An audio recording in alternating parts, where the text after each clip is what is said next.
Ah. Soit on meurt en héros, soit on vit assez longtemps pour se voir endosser la peau du méchant. Pour ce genre de choses, il existe des hommes comme moi. Il t'arrive de saigner. Vous pouvez respirer, vous pouvez cligner des yeux, vous pouvez pleurer. M'a ramené le conduit, celle-là. Maintenant que j'ai votre attention, Accroche-toi, petit. Salut à tous, c'est Fab et des Garmates sur ma chaîne et aujourd'hui on va parler de films d'horreur, de cinéma, et oui, horror movie, avec Longlegs. Du coup la vidéo sera faite en plusieurs parties, déjà de quoi parle ce film, ce que je retiens, ce que j'ai aimé, moins aimé sans spoiler, avec une petite conclusion. Démarrons l'enquête. Il était une fois une Donc oui, je dis démarrons l'enquête parce que oui, c'est un thriller, une enquête un peu sur fond occulte, j'ai envie de dire. Donc on va suivre notre héroïne, l'agent du FBI, Lee Harker, donc assez douée, jeune recrue, talentueuse. Elle est affectée sur une enquête d'affaires non résolue, donc un tueur en série qui sévit depuis des dizaines d'années.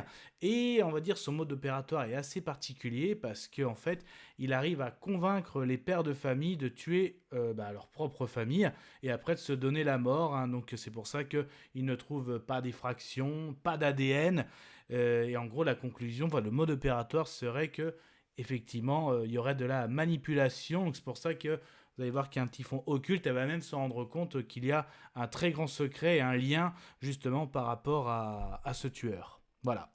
Du coup, qu'est-ce que je retiens? Qu'est-ce que j'ai aimé? Qu'est-ce que j'ai moins aimé? C'était chouette. Ah, ça craint! Ah, immonde!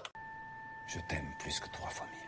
Alors moi j'aime bien commencer par le casting et j'ai envie de dire celle qui interprète notre agent du FBI.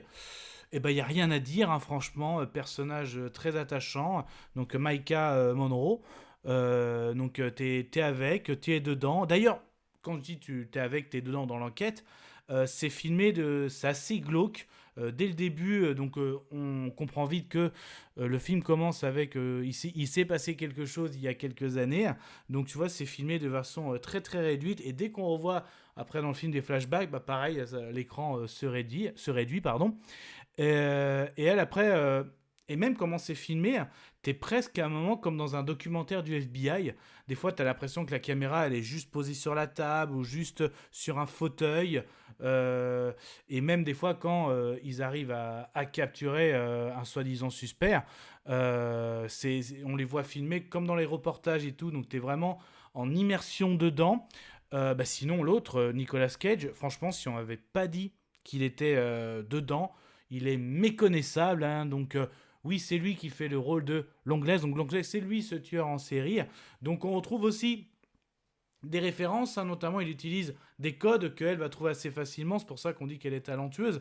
Moi ça m'a rappelé un peu le tueur du Zodiac, un film avec Robert Downey Jr. notamment. Après pareil, au niveau de l'état de notre tueur, plutôt le personnage, forcément on pense aussi à des films comme, ou encore même d'un point de vue thriller, Seven. Alors on y pense, mais quand même je trouve que ce film a son identité. Après, voilà, faut vraiment rentrer dans l'enquête. Il y a du gore, franchement, parce que oui, tu vois des meurtres à la hache, voilà, de la manipulation mentale.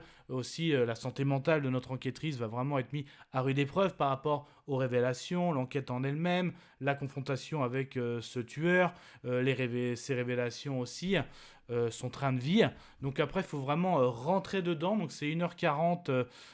C'est vrai que c'est glauque, mais vraiment, vous rentrez vraiment dans une enquête terrible du FBI. Donc après, moi personnellement, à un moment quand même, je regardais ma montre.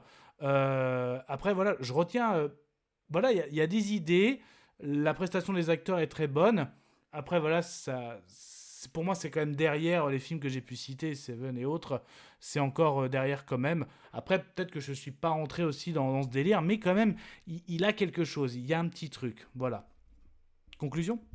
Je vais conclure. Conclusion de ce film, Longlegs, en gros, ce thriller, alors franchement, peut-être que moi, je vais pas le retenir, mais quand même, il a quelque chose, ce film, que ce soit par la réalisation, la prestance des acteurs, le scénario, le côté occulte, il y a toujours quelque chose. Est-ce que c'est un délire? Est-ce que oui? Non? Donc, en fait, ça te pose des questions. Donc, est-ce que c'est pas bon? Est-ce que c'est pas ce qu'on recherche aussi dans ce genre de film, hein, avec les thrillers, tueurs en série? Donc, voilà, moi j'avoue, je suis pas trop rentré dans ce film, dans cette enquête, mais je lui trouve quand même quelques qualités. Donc, bah, du coup, je vais quand même lui donner mon avis sonore. Bah, je vous avoue, je suis quand même un petit peu. Où ça? Voilà. Mais ça n'était que mon avis. Faites votre propre avis. À vous de juger. Et puis n'hésitez pas à vous promener sur la chaîne, hein. Donc il y a des playlists sur l'horrifique, hein. Il y en a aussi d'autres, hein, la fantasy, fantastique, science-fiction. Si ça vous plaît ce genre de vidéos, avis sur les films, séries, que ce soit du live action ou de l'animation, n'hésitez pas à vous abonner, ça ferait extrêmement plaisir. En tout cas, prenez soin de vous, que ce soit devant la belle toile de cinéma, bah, tout type d'écran, DVD, Blu-ray. Et puis voilà, en termes de thriller, alors vous, c'est quoi vos références? Seven ou autre? On peut en parler dans les commentaires. Kenavo. Je vous souhaite une agréable soirée. Désolé pour le bordel. Au revoir.